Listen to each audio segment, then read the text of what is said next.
जय हिंद दोस्तों, Charlie academy से मैं जीतू फौजी, आपका दोस्त, आपका भाई, आपका ट्रेनर। पिछले वीडियो में मैंने आपको टूर ऑफ ड्यूटी के बारे में पूरा नव भारत टाइम्स में जिस तरीके से क्लियर करके बताया गया था वो बिल्कुल 100% सत्य है। और कोई डाउट हो तो उस वीडियो के अंदर आप एक बार और चेक कर लेना कि क्या क्या बातें बताई गई है। अब मैं आपको बताता हूं कि अभी जो टूर ऑफ ड्यूटी के जो मैनेजमेंट टीम है वहां से एक उड़ती उड़ती खबर आई है कि जो परमानेंट होने का जो तरीका है वो क्या क्या परफॉर्मेंस वहां पे बच्चों को देना पड़ेगा जिससे कि टूर ऑफ ड्यूटी के अंदर जो कैंडिडेट सिलेक्ट होके जाएंगे वो परमानेंट हो जाएंगे। तो मैं आपको बताता हूं, बहुत गौर से सुनना। और ये जो बात है ना, मैं एक फौजी हूं, उस अध्याय को जो मैं वहां से बात आई है उसके दावे से बिल्कुल 100% मैं सहमत हूं कि यही पैटर्न होगा जिसके हिसाब से एक कैंडिडेट वहां पे परमानेंट होगा। सबसे पहले नंबर पे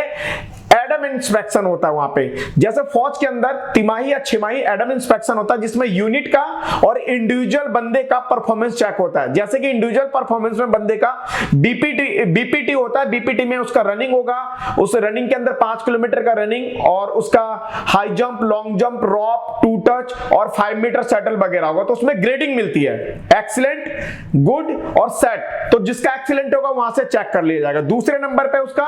इंक एंट्री। इंक एंट्री का मतलब होता है कि जो वहां पे कोई भी एक्टिविटी होती है, आपने अच्छा काम किया, गलत काम किया, बुरा काम किया, तो उसके हिसाब से आपको वहां पे पनिशमेंट या फिर आपको वहां पे एक एंट्री दी जाती है कि अगर आपने नॉर्मल कोई गलती किया तो आपको ब्लैक एंट्री दे दिया। आपने बहुत डेंजर काम कर दिया, बहुत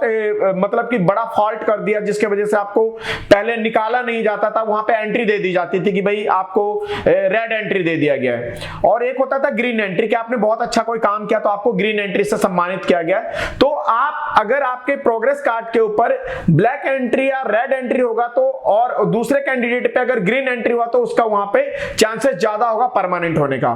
तीसरे नंबर पे आपका होगा डिसिप्लिन। डिसिप्लिन के अंदर आपका A to Z, क्योंकि आर्मी पूरा डिसिप्लिन पे चलता, आपका उठना बैठना चलना, ड्रेसिंग सेंस, आपका जो बात करने का अपने सीनियर से जूनियर से, आपका जो काम करने का तरीका, ये पूरा ऑल ओवर ना एक जजमेंट होता है वहां का। BHM, CHM, सीनियर लाइन में नंबर 1 जो होते हैं वो। और इस तरीके से आपका वहां पे जो डिसिप्लिन का एक रेशो जाता है कि इस बच्चे का डिसिप्लिन के अंदर अगर ग्रेडिंग दिया जाए तो वो कैसा होगा, तो वो जजमेंट हो जाता है। यूनिट में डिफॉल्टर लड़का होता है तो उसका कोई लिखा नहीं जाता लेकिन पता लग जाता है। ये 3 बातें बताई। चौथे नंबर पे आपको मैं बताता हूं कि ट्रेड एक्सपीरियंस ग्रेडिंग। जो आपको आर्मी के अंदर ट्रेड मिलेगा, आपको मान लो कि OPR मिल गया, ड्राइवर मिल गया, गनर मिल गया, सर्वे मिल गया, कुक मिल गया, वॉशरमैन मिल गया, वार्वर मिल गया, आपको जो भी ट्रेड मिलता है, आपका ट्रेड के ऊपर कमांड कैसा है, आपका ट्रेड में आपको ग्रेडिंग क्या मिल रहा है, आप अपने ट्रेड को लेकर के कितना जानते हैं, कितना बढ़िया तरीके से उसमें परफॉर्मेंस देंगे,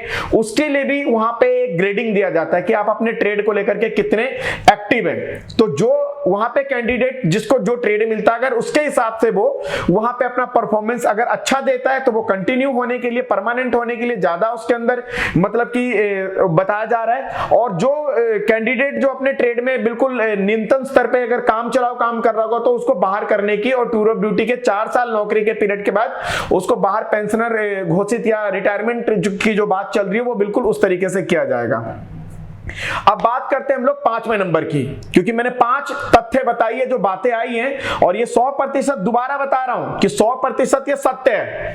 5वें नंबर पे आपका क्लास, कैडर और उसके बाद जो कोर्सेज होता है। फौज के अंदर जो क्लासेज होता है MR1, MR2, MR3, तो जिस कैंडिडेट के पास जितना टैलेंट होता है या जितना उसको समय दिया जाता है उसके हिसाब से वो अपने क्लासेस को कंप्लीट कर लेता है। उसके बाद उसका जो कैडर होता है कि भाई उसको आगे बढ़ने के लिए लांस नायक का कैडर कर रहा है, नायक का कैडर कर रहा है, हवलदार का कैडर कर रहा है। तो कैडर में जब वो जाता है, वो एग्जाम के अंदर जो जाता है तो उसका जो रिजल्ट होता है कि उसने कैसा एग्जाम दिया, कैसा अपना प्रैक्टिकल और लिखित में किस तरीके से परफॉर्मेंस दिया उसने अपना, तो उस तरीके से डिसाइड होता है कि इसका कैडर पास हुआ कि कैडर फेल हुआ। जितने भी कैंडिडेट जाते हैं कैडर में वो फेल भी होते हैं और पास भी होते हैं। तो जो पास होगा उसका चांसेस ज्यादा होगा परमानेंट होने में, जो कैडर में फेल हो जाएगा, क्योंकि फौज में एक कैडर पास करने करने के लिए कोई कोई जो सोल्जर होता है 5-5 6-6 चांस ले लेता है, और कोई कैंडिडेट ऐसा होता कि 1 चांस में गया और पास हो जाता। तो 1 चांस वाले को बढ़िया मौका दिया जाएगा कि वो परमानेंट में कन्वर्ट हो जाएगा। और जो उसके बाद होगा कोर्सेज, कि इसी के अंदर जो मैं 5वें पॉइंट में जो कोर्स का बता रहा हूं कि कोर्स में कोई एडीआई, कोई पीटीआई, कोई जीडीआई, कोई एजीआई, ये सबसे जो कोर्सेज होते हैं इससे भी आपके फौज के अंदर आपकी वैल्यू, आपका जो टैलेंट होता है दिखाने का जो मौका मिल रहा है कि आप फौज के लिए कितने सक्षम हैं और फौज के लिए कितने आप लाभदायक हैं। तो ये सारी चीजें बिल्कुल जो इंटरनल डिपार्टमेंट से पता लग रहा है कि जिन सोल्जर के अंदर ये 5 गुण, ये 5 लक्षण का ग्रेडिंग में अल्फा ग्रेडिंग मतलब कि एक्सीलेंट ग्रेडिंग होगा वो परमानेंट होगा, और जो कैंडिडेट इन 5 चीजों में डिफॉल्टर टाइप में या फिर सेट में या गुड में होगा तो उसको औसत के रूप में उसको 4 साल के बाद वहां से रिटायरमेंट दे दिया जाएगा और उसको परमानेंट में नहीं किया जाएगा, और जो इसके अंदर एक्सीलेंट होगा उसको परमानेंट कर दिया जाएगा। और ये मैं आप लोगों को बता रहा हूं कि सचमुच में ये बहुत अच्छा मतलब कि एक मौका है उन लड़कों के लिए जो अपना जी जान लगा करके देश सेवा करने के लिए जाना चाहते हैं। और अगर देश सेवा के लिए अगर आप इन 4-5 चीजों पे ध्यान दोगे तो मैं आपको 100% गारंटी दे रहा हूं, ये जीतू फौजी आपको हवा में बातें नहीं कर रहा, अपनी सर्विस के अंदर और यहां से जो अभी बातें पता लगी उसके बिहाफ के ऊपर कह रहा हूं कि इस 5 के अलावा 4 नहीं हो सकता, 3 नहीं हो सकता, लेकिन 1-2 और बढ़ सकता, लेकिन यही होगा जिसके वजह से आप टूर ऑफ ड्यूटी के अंदर परमानेंट होंगे। टूर ऑफ ड्यूटी के बारे में और जो भी इंफॉर्मेशन होगा मैं आप लोगों को बिल्कुल प्रॉमिस कर रहा हूं कि मैं इसके बिल्कुल स्टडी कर रहा हूं, कंटिन्यूस के टच में हूं, पूरा इंफॉर्मेशन निकाल रहा हूं कि इसके बारे में क्या क्या इंप्लीमेंट हो रहा है, किस तरीके से कहां पे भर्ती निकलेगी, वो पूरा का पूरा इंफॉर्मेशन मैं आपको कंटिन्यू देता रहूंगा। और जो भी बच्चे